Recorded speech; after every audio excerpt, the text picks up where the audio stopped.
오늘 우리에게 허락하신 말씀은 예레미야 13장 1절로 11절의 말씀입니다. 예레미야 13장 1절로 11절의 말씀. 여호와께서 이같이 내게 이르시되 너는 가서 뱃띠를 사서 내 허리에 띠고 물에 적시지 말라 하시기로 내가 여호와의 말씀대로 띠를 사서 내 허리에 띠니라. 여호와의 말씀이 다시 내게 임하여 이르시되 너는 사서 내 허리에 띈 띠를 가지고 일어나 유브라데로 가서 거기서 그것을 바위 틈에 감추라 하시기로 내가 여호와께서 내게 명하신 대로 가서 그것을 유브라데 물가에 감추니라. 열하나 후에 여호와께서 내게 이르시되 일어나 유브라데로 가서 내가 내게 명하여 거기 감추게 한 띠를 가져오라 하시기로 내가 유브라데로 가서 그 감추었던 곳을 파고 띠를 가져오니 띠가 썩어서 쓸 수 없게 되었더라. 여호와의 말씀이 내게 임하니라. 이르시되 여호와께서 이같이 말씀하시니라. 내가 유다의 교만과 예루살렘의 큰 교만을 이같이 썩게 하리라. 이 악한 백성이 내 말 듣기를 거절하고 그 마음에 완악한 대로 행하며 다른 신들을 따라 그를 섬기며 그에게 절하니 그들이 이 띠가 쓸 수 없음같이 되리라. 여호와의 말씀이니라. 띠가 사람의 허리에 속한 같이 내가 이스라엘 온 집과 유다 온 집으로 내게 속하게 하여 그들로 내 백성이 되게 하며 내 이름과 명예와 영광이 되게 하려 하였으나 그들이 듣지 아니하였느니라. 하나님의 말씀입니다. 오늘 본문의 말씀은 예레미야가 유다와 예루살렘의 이 교만을 경고하고 있는 본문입니다. 이 포괄적인 의미에서의 교만도 포함되고 있습니다. 예레미야는 하나님 말씀 그대로 듣고 따라서 실천합니다. 우선 하나님이 예레미야에게 뱃띠 하나를 사서 허리에 묶고 다니라 명하십니다. 그런 후 허리에 띈 그 띠를 유브라데로 가서 바위에 감추라. 그리고 물가에 감추라는 말씀입니다. 며칠이 지나서 바위 틈에 감춘 띠를 가져오라 명하시는데 예레미야가 가서 흙을 파고 물가에 있는 뱃띠를 가져옵니다. 띠가 어떻게 되었을까요? 썩어서 쓸 수 없는 지경이 되었습니다. 그리고 하나님은 썩어 쓸 수 없는 그 뱃띠를 가리켜 유다의 교만, 예루살렘의 큰 교만이라고 지적하십니다. 유다의 교만, 예루살렘의 교만은 다른 것이 아닙니다. 하나님이 하시는 말씀을 듣는 것을 거부하는 것이죠.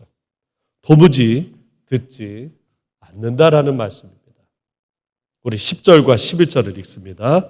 이 악한 백성이 내 말 듣기를 거절하고 그 마음에 완악한 대로 행하며 다른 신들을 따라 그를 섬기며 그에게 절하니 그들이 이 띠를 쓸 수 없음같이 되리라. 11절입니다. 띠가 사람에게 속한 같이 내가 이스라엘 온 집과 유다 온 집으로 내게 속하게 하여 그들로 내 백성이 되게 하며 내 이름과 명예와 영광이 되게 하려 하였으나 그들이 듣지 아니하였느니라. 하나님께서 우리에게 영광과 명예와 모든 이름을 날리는 그런 위대한 존재로 만들려고 하였으나 그들이 듣지 아니하였다는 거예요. 성경에서 허리띠는 단순한 어떤 복장의 일부가 아닙니다. 이 옷감이 귀했던 시절 이 외투는 부의 상징이 되었습니다. 부자들은 외투를 많이 둠으로 인해서 자신의 부를 자랑했죠. 반면 가난한 사람들은 외투 한 벌로 온 가족이 돌아가며 입을 정도였다고 합니다. 이 부자들은 또 허리띠를 이용해서 자신의 부를 자랑했습니다. 길게 늘어뜨려 마치 2층 건물 높이에 긴 띠를 달고 다니며 부를 자랑했다고 합니다. 이 허리띠에 구멍을 내서 귀중품을 주렁주렁 달기도 하고 또 전쟁을 위한 무기를 허리에 차기도 했는데 그때 이 허리띠의 역할은 다름이 아니라 단단히 묶어주는 역할을 한 것이죠. 또한 성경에서 허리띠는 각성하고 또 정신 똑바로 차리라라는 의미를 우리에게 주고 있어요. 반대의 의미는 흐트러지고 풀어진 상태인 것을 알려줍니다. 허리띠가 없다라는 것은 흐트러지고 풀어진 상태예요. 허리띠는 긴 외투를 흘러내리지 않도록 동요맵니다. 속옷과 아래 옷이 흘러내리지 않도록 단단히 묶어주는 역할을 해요. 당연히 허리띠가 없으면 아랫도리가 보이는 그런 부끄러움을 당하는 것입니다. 배로 만든 띠가 썩어 사용하지 못한다. 그러므로 인해서 부끄러움을 당한다는 것, 유다와 예루살렘의 심판을 의미하는 것입니다. 아랫바지가 흘러내려서 많은 사람들에게 부끄러움을 당할 것이다. 심판에 이르겠다라고 하는 엄중한 경고인 것입니다. 또한 베띠는 성경에서 제사장이 입는 의복에 아주 중요한 역할을 하고 있습니다.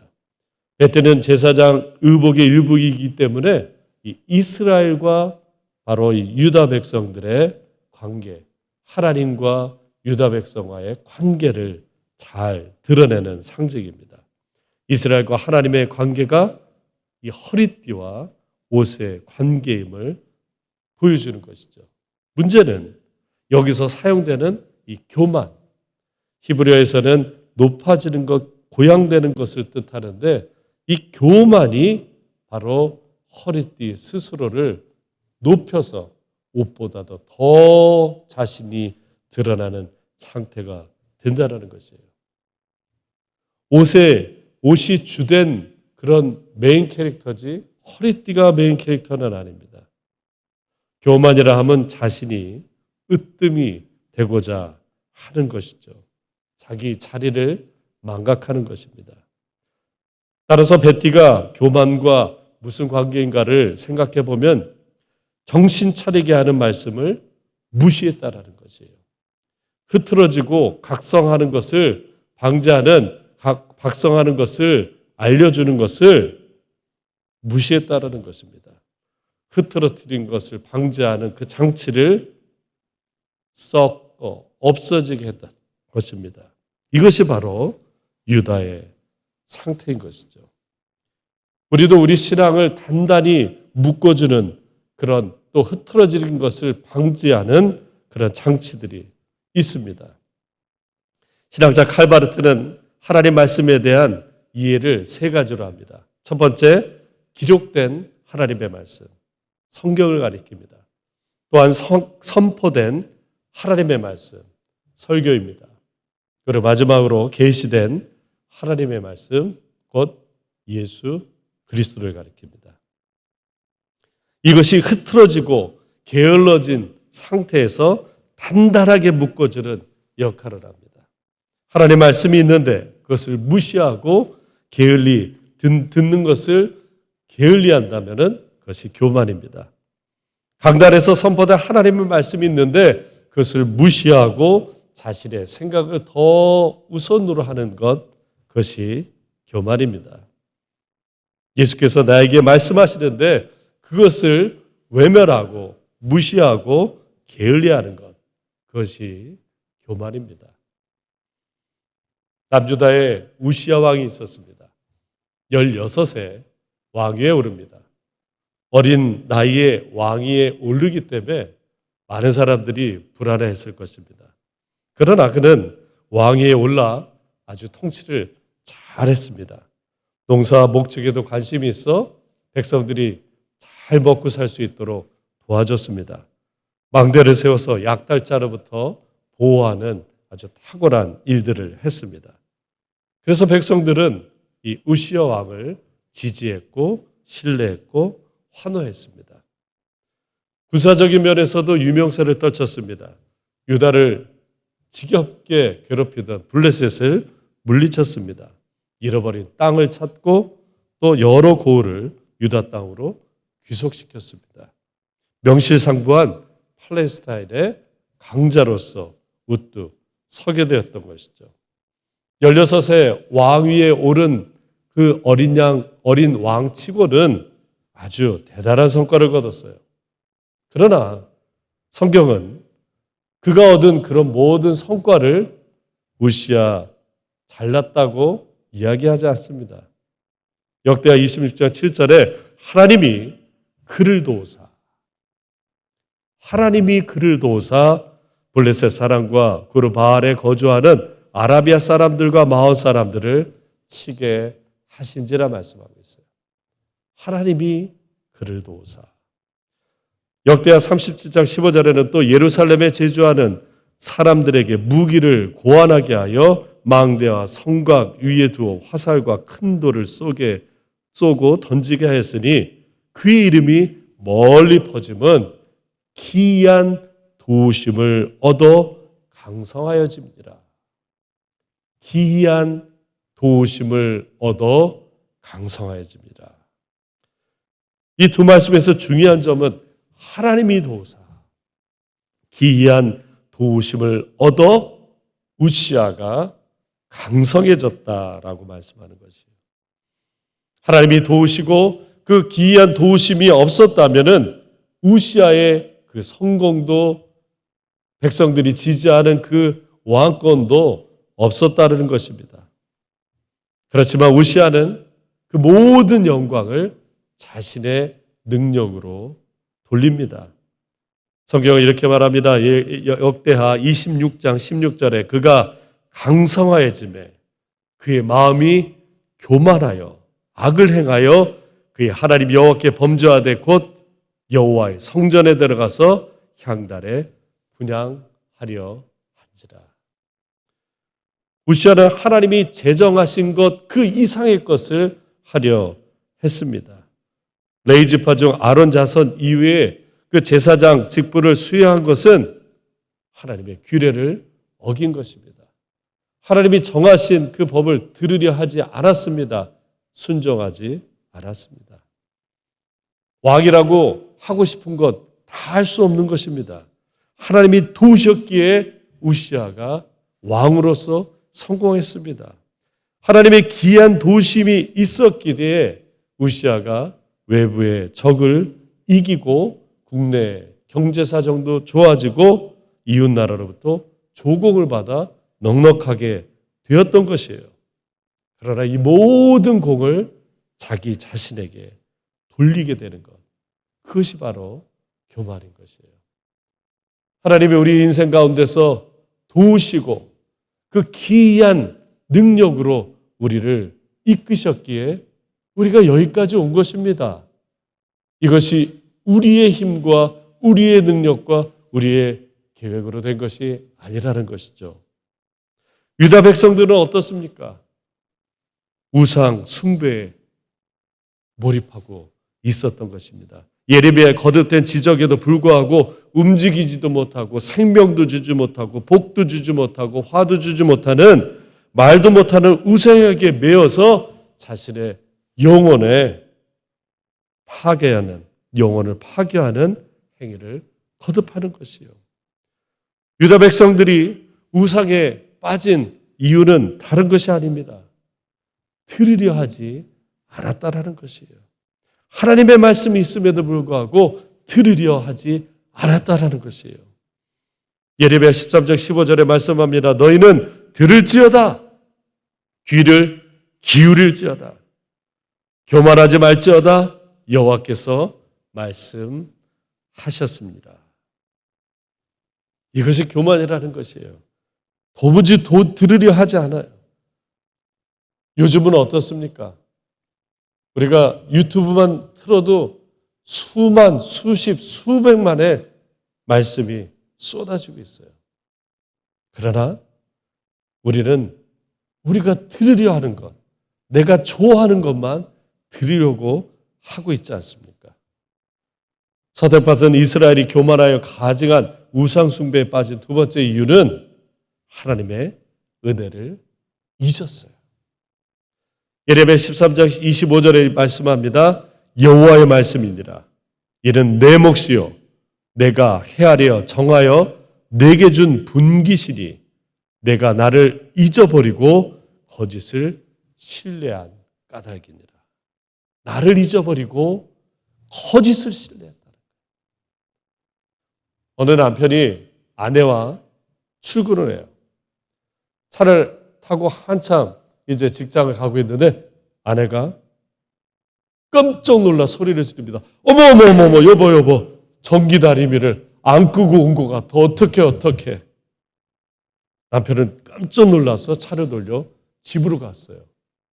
집에 가보니 어떻게 됐어요? 전기 다리미는 꺼져 있어요. 다음날도 똑같이 서둘러서 이제 두 부부가 출근을 해요.